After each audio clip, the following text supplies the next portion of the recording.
আজকের তাজা তাজা খবর সকালকুর রাস্তার অবস্থা দেখরাইনি কিরকম জাম।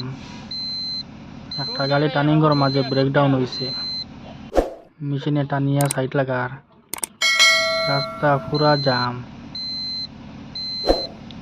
মাইন্সও যাবাত আসলাম, বাড়িও দেখি কত গাড়ি এখন ব্রেকডাউন হইয়া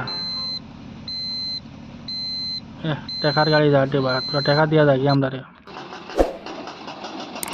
আইলাম আস্তে আস্তে কুয়ারি জামাতানি বাড়িয়া কুয়ারি দেখরানি গাড়ি লুটিং হওয়ার রাস্তার অবস্থা দেখো কিরকম। কার বাইয়া বাইয়া উঠি তাইকা ঘুরি ঘুরি দেখরানি কিরকম গাড়ি লুট করে কতটুকু মুরতানি।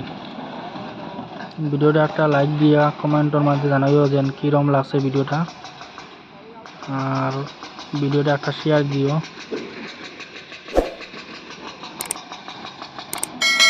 আরো গাড়ি আছে ওই নিচের দিকে।